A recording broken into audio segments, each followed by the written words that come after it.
अस्सलाम वालेकुम dear students, कैसे हैं आप सब। उम्मीद करती हूँ आप सब ठीक होंगे। आप लोग देख रहे हैं study time YouTube channel. Previous lecture में हमने डिस्कस किया था बायोलॉजी का चैप्टर नंबर 1, जिसमें हमने स्टडी किए थे मुस्लिम साइंटिस्ट। उनमें जाबिर बिन हयान, अब्दुल मलिक इस्माइल और बोली सीना थे। यही 3 साइंटिस्ट आप लोगों के सिलेबस में इंक्लूड थे और हमने इनकी फेमस बुक्स और इन्हें डिस्कस किया था। आज का जो लेक्चर है इसमें मैं आप लोगों को बताऊंगी चैप्टर नंबर 1 के शॉर्ट क्वेश्चंस के बारे में। उनके नोट्स आप लोगों को प्रोवाइड करूंगी ताकि आप लोग इजीली एग्ज़ाम्स की प्रिपरेशन कर सकें। तो स्टूडेंट्स, आज की जो वीडियो है उसमें हम शॉर्ट क्वेश्चंस को डिस्कस करते हैं। तो वीडियो देखने से पहले मेरे चैनल को ज़रूर सब्सक्राइब करें। तो चलते हैं फर्स्ट शॉर्ट क्वेश्चन की तरफ। तो जी देखिए, फर्स्ट जो शॉर्ट क्वेश्चन है वो है हमारे पास, व्हाट इज़ साइंस। साइंस क्या है। तो जैसा कि हम पहले डिस्कस कर चुके हैं कि जो साइंस है उसमें हम स्टडी करते हैं, ऐसी स्टडी है जिसमें साइंटिस्ट जो हैं वो बहुत डिफरेंट थिंग्स को ऑब्जर्व करते हैं, फिर उन पे एक्सपेरिमेंट्स करते हैं और एंड पे कंक्लूजन्स निकालते हैं। सब वो क्यों करते हैं? ताकि वो नेचर के प्रिंसिपल्स को अंडरस्टैंड कर सकें। तो इसकी जो प्रॉपर डेफिनेशन है वो ये है, science is the study in which observations are made, experiments are done and logical conclusions are drawn in order to understand principles of nature. Second question है आप लोगों के पास, why was the scientific information not classified into different branches in ancient times. वो कह रहे हैं कि जो साइंटिफिक इंफॉर्मेशन है वो पुराने वक्तों में डिफरेंट ब्रांचेज में क्यों नहीं क्लासीफाई की गई, डिवाइड क्यों नहीं की गई। तो उसका आंसर जो है वो ये है, इन एंशिएंट टाइम्स, पुराने वक्तों में the scientific information was not classified into branches as it exist today. वाकई पुराने वक्तों में जो साइंटिफिक नॉलेज थी वो इतनी वसी नहीं थी, डिफरेंट ब्रांचेज में डिवाइड नहीं की गई थी। All the scientific information was included under one subject science. जितनी भी साइंटिफिक इन्फॉर्मेशन थी वो कहाँ होती थी? सिर्फ एक ही सब्जेक्ट पर मुश्तमिल थी, वो था साइंस। उसी में हम फिज़िक्स, केमिस्ट्री, बायो, मैथ्स, जितनी भी ओवरऑल ब्रांचेज हैं उन सबको एक ही सब्जेक्ट यानी साइंस में हम डिस्कस करते थे। तो इसकी जो रीज़न है अब हम वो देखते हैं कि ऐसा क्यों होता था, वो डिफरेंट ब्रांचेज में क्यों नहीं डिवाइड होती थी। तो इसकी रीज़न की तरफ चलते हैं।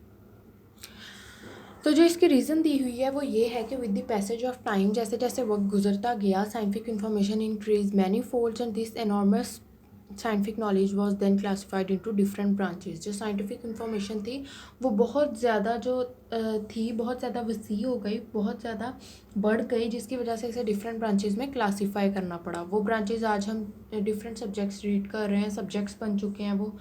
वो बायो है, केमिस्ट्री है, फिज़िक्स है और मैथमेटिक्स है, और भी बहुत सारी ब्रांचेज हैं जिन्हें हम आज स्टडी कर रहे हैं। तो इस तरह से जो साइंटिफिक नॉलेज थी वो इंक्रीज़ की और इसे डिफरेंट ब्रांचेज में डिवाइड किया गया। जो नेक्स्ट क्वेश्चन है आप लोगों के पास वो है, what are the thoughts of doctor Abdul Salam about science. तो जो ये शॉर्ट क्वेश्चन है ये मैं पहले भी आप लोगों से डिस्कस कर चुकी हूँ कि ये आप लोगों का एज ए MCQs आएगा, शॉर्ट क्वेश्चन बन के नहीं आएगा। लेकिन आप लोगों ने याद रखना है कि अकॉर्डिंग टू डॉक्टर अब्दुल सलाम, scientific knowledge is common heritage of Mankind. ये कोटेशन आप लोगों को आ जाएगी और फिर पूछा जाएगा कि किसने कही थी, किसकी कोटेशन है, और आपको MCQs में ऑप्शन दे दिए जाएंगे। तो आप लोगों ने टिक मार्क करना है डॉक्टर अब्दुल सलाम पे। नेक्स्ट जो हमारे पास शॉर्ट क्वेश्चन है वो बहुत कॉमन है और बहुत दफ़ा जो है एग्जाम्स में आ चुका है, वो है what define biology and right also it's meaning and derivation. तो इसकी डेफिनेशन हम देखते हैं कि क्या है।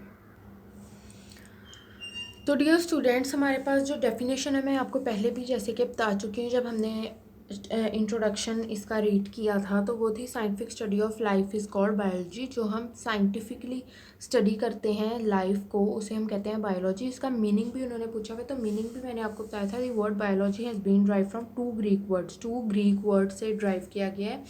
First is bios and second is logos. तो जो बायो है उसका मतलब होता है लाइफ यानी ज़िंदगी, लॉगस का मतलब होता है थॉट और रीजनिंग। तो इस तरह से दो वर्ड्स जब मिले तो प्रॉपर बायोलॉजी एक वर्ड बन गया। तो नेक्स्ट जो हमारे पास क्वेश्चन है वो है, what is the benefit of the study of living things. कि लिविंग थिंग्स को जो स्टडी हम करते हैं उससे क्या बेनिफिट होता है। तो आंसर इसका देखते हैं। तो क्या आंसर में कह रही हैं, to understand and appreciate nature. के नेचर को अंडरस्टैंड और अप्रिशिएट करने के लिए हम किसी भी लिविंग ऑर्गेनिज्म की स्ट्रक्चर, फंक्शन को स्टडी करते हैं। ये ज़रूरी होता है कि हम किसी लिविंग ऑर्गेनिज्म के स्ट्रक्चर या फंक्शन को स्टडी करें, क्योंकि जो लिविंग ऑर्गेनिज्म की स्टडी होती है वो हमें बहुत ज़्यादा इंफॉर्मेशन देती है। इंसान के साथ कोई भी मसला हो उस बारे में हमें इंफॉर्मेशन देती है। स्पेशली किन चीज़ों में इंफॉर्मेशन देती है? हेल्थ, फूड और इन्वायरमेंट। हेल्थ में किस तरह देती है? बता देती है कि कौन सी चीज़ इंसान के लिए सूटेबल है, कौन सी नहीं है। फूड का बता देती है कि वाइटामिन्स क्या रोल प्ले कर रहे हैं, प्रोटीन्स क्या रोल प्ले कर रही हैं, अगर इनकी डेफिशिएंसी हो जाए तो कौन सी डिजीज़ होगी। और इन्वायरमेंट के बारे में हमें बता देती है। नेक्स्ट जो हमारे पास क्वेश्चन है वो है how many divisions of biology are there, कि बायोलॉजी की कितनी डिवीजन्स हैं। तो ये हम डिस्कस कर चुके थे कि जो मेन डिवीजन्स हैं वो 3 हैं। कौन सी हैं? Zoology, botany and microbiology. तो जो जोलॉजी होती है वो मैं आप लोगों को पहले भी बता चुकी हूँ कि जू, फर्स्ट आप इसको डिवाइड कर लें, जू और लॉजी। जो जू है, तो जो जोलॉजी है हमारे पास, उसमें जो जू है वो रिलेट करता है एनिमल से, और जो लॉजी है वो हम थॉट, रीजनिंग या स्टडी को कहते हैं। तो इस तरह से जो बायोलॉजी की ब्रांच है इसमें हम स्टडी करते हैं एनिमल्स को। इसमें आपके पास जो एग्जांपल्स आ जाएंगी वो ऑल इनवर्टिब्रेट्स, फिशेस, बर्ड्स आ जाएंगे। बॉटनी एंड सेकंड ब्रांच, इसमें हम डिस्कस करते हैं प्लांट्स को, उनकी स्टडी करते हैं। तो इसमें जो एग्जांपल्स आ जाएंगे ब्रायोफाइट्स, फर्न्स, जिम्नोस्पर्म्स, या फर्स्ट ईयर में जाके पढ़ेंगे। नेक्स्ट है आप लोगों के पास माइक्रोबायोलॉजी। इसमें हम डिस्कस करते हैं, स्टडी करते हैं माइक्रो ऑर्गेनिजम्स को, लाइक बैक्टीरिया, वायरसेस या एल्गी। तो ये 3 ब्रांचेज जो थी ये हम इंट्रोडक्शन में पढ़ चुके थे, जो मेन ब्रांचेस थी बायोलॉजी की। और आप लोगों को इन तीनों में यानी 2-2 करके डिफरेंस आएगा। वैसे आप तीनों को याद करेंगे ताकि जिन भी 2 का डिफरेंस आए वो आप लोग अच्छी तरह से उसे एक्सप्लेन कर लें। तो नेक्स्ट क्वेश्चन की तरफ चलते हैं कि नेक्स्ट क्वेश्चन हमारे पास कौन सा है। नेक्स्ट क्वेश्चन है हमारे पास define molecular biology. The branch of biology that deal with the study of molecules of life. ऐसी ब्रांच बायोलॉजी की जिसमें हम स्टडी करें लाइफ के मॉलिक्यूल्स को, इसे हम कहते हैं मॉलिक्यूलर बायोलॉजी। इसमें एग्जांपल्स क्या है? लाइफ के मॉलिक्यूल्स, सबसे पहले जो हमारे पास लाइफ में मॉलिक्यूल है वो है वाटर। इस आगे है प्रोटीन्स, कार्बोहाइड्रेट्स, लिपिड्स और न्यूक्लिक एसिड। ये आप लोग एग्जाम्पल में लिख सकते हैं। वैसे ये भी बायोलॉजी की ही एक डिवीजन है, ठीक है। नेक्स्ट आप लोगों के पास है question how would you differentiate between morphology and anatomy. तो देखते हैं कि इनमें, इन दोनों में क्या डिफरेंस है। तो मॉर्फोलॉजी जो है इसमें हम डिस्कस करते हैं किसी भी लिविंग ऑर्गेनिज्म के फॉर्म या स्ट्रक्चर को कि किस तरह से बनता है और उसके अंदर कौन कौन से स्ट्रक्चर्स प्रेजेंट हैं। जो एनाटॉमी है इसमें हम डिस्कस करते हैं किसी भी लिविंग ऑर्गेनिज्म का इंटरनल स्ट्रक्चर, यानी अगर बॉडी को हम डाइसेक्ट करते हैं तो उसके अंदर के जितने भी लिविंग ऑर्गेनिजम्स होंगे यानी अंदरूनी हिस्से जो होंगे वो आ जाएंगे एनाटॉमी में। उनकी स्टडी हम कहाँ कौन सी ब्रांच हो जाएगी, वो होगी एनाटॉमी। नेक्स्ट जो हमारे पास क्वेश्चन है वो है what is difference between genetics and inheritance. तो नेक्स्ट है जेनेटिक्स और इनहेरिटेंस। देखते हैं जेनेटिक्स और इनहेरिटेंस में क्या डिफरेंस है। तो genetics is also a branch of biology जो लाइफ से रिलेट करती हैं। ये वो ब्रांचेज हैं बायोलॉजी की, मेन 3 थी जो हम पहले डिस्कस कर चुके हैं, जोलॉजी, बॉटनी और माइक्रोबायोलॉजी। तो जो जेनेटिक्स है इसे हम स्टडी करते हैं कि इसमें हम जीन्स की स्टडी देखते हैं और इनहेरिटेंस में जीन्स का रोल देखते हैं कि किस तरह से रोल प्ले करती है। इसे हम कहते हैं जेनेटिक्स।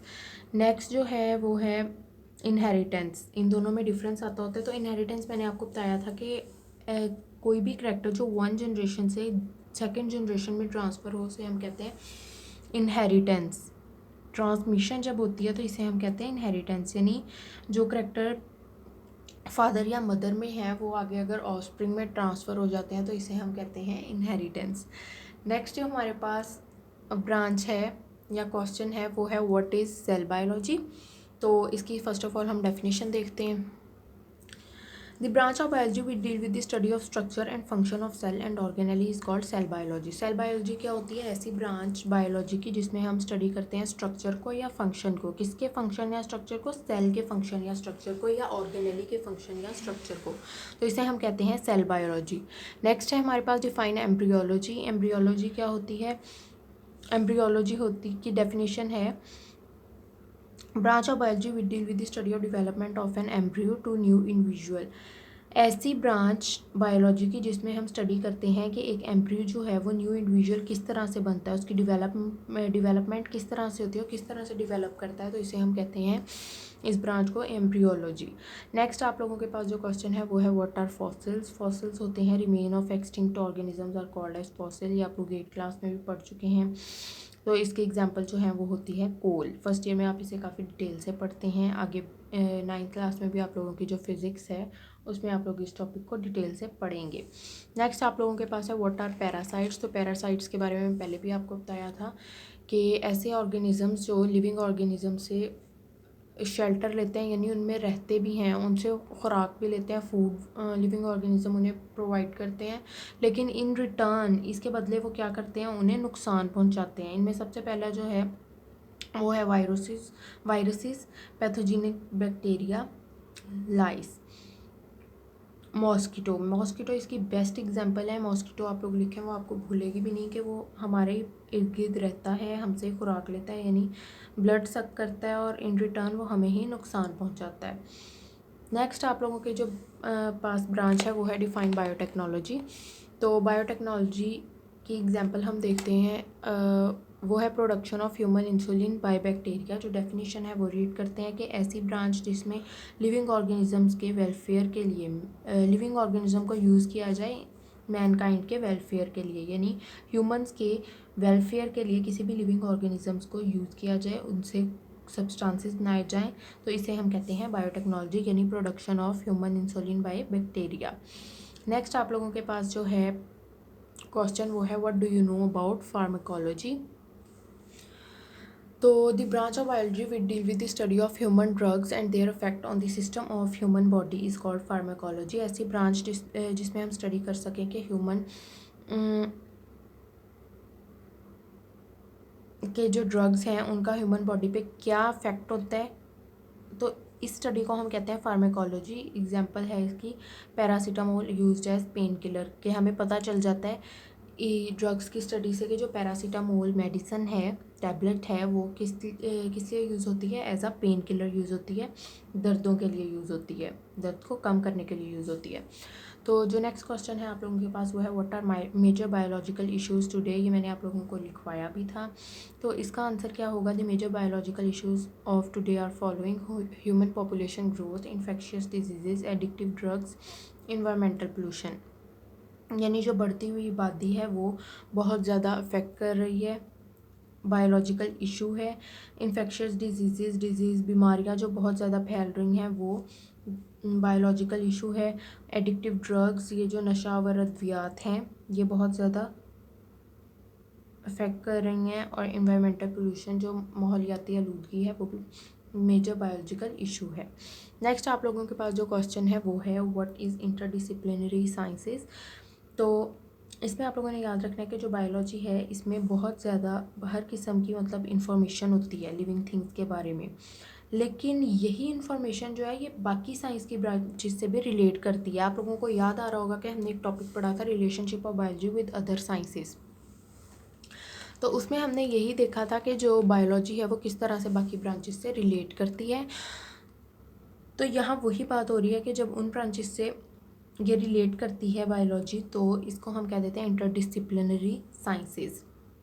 एग्जाम्पल इसकी क्या होगी, the study of basic metabolism of photosynthesis और respiration involve the knowledge of chemistry.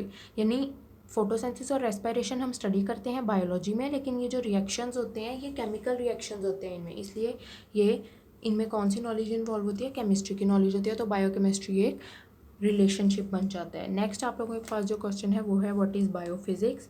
ये भी एक ब्रांच ही आ जाती है, आप लोगों के पास रिलेशनशिप भी आ जाता है, इंटरडिसिप्लिनरी साइंसेज ही हैं ये।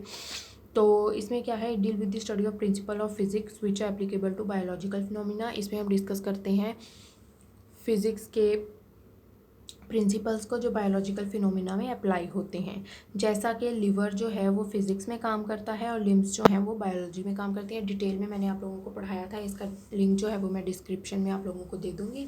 आप लोगों को अगर कोई भी प्रॉब्लम हो आप वहाँ से इसे समझ सकते हैं। उम्मीद करती हूँ आप लोगों को इस लेक्चर की समझ आ गई होगी। रिमेनिंग जो शॉर्ट क्वेश्चन हैं वो हम अपनी नेक्स्ट वीडियो में डिस्कस करेंगे। तब तक के लिए अपना ख्याल रखिएगा। अल्लाह हाफिज़।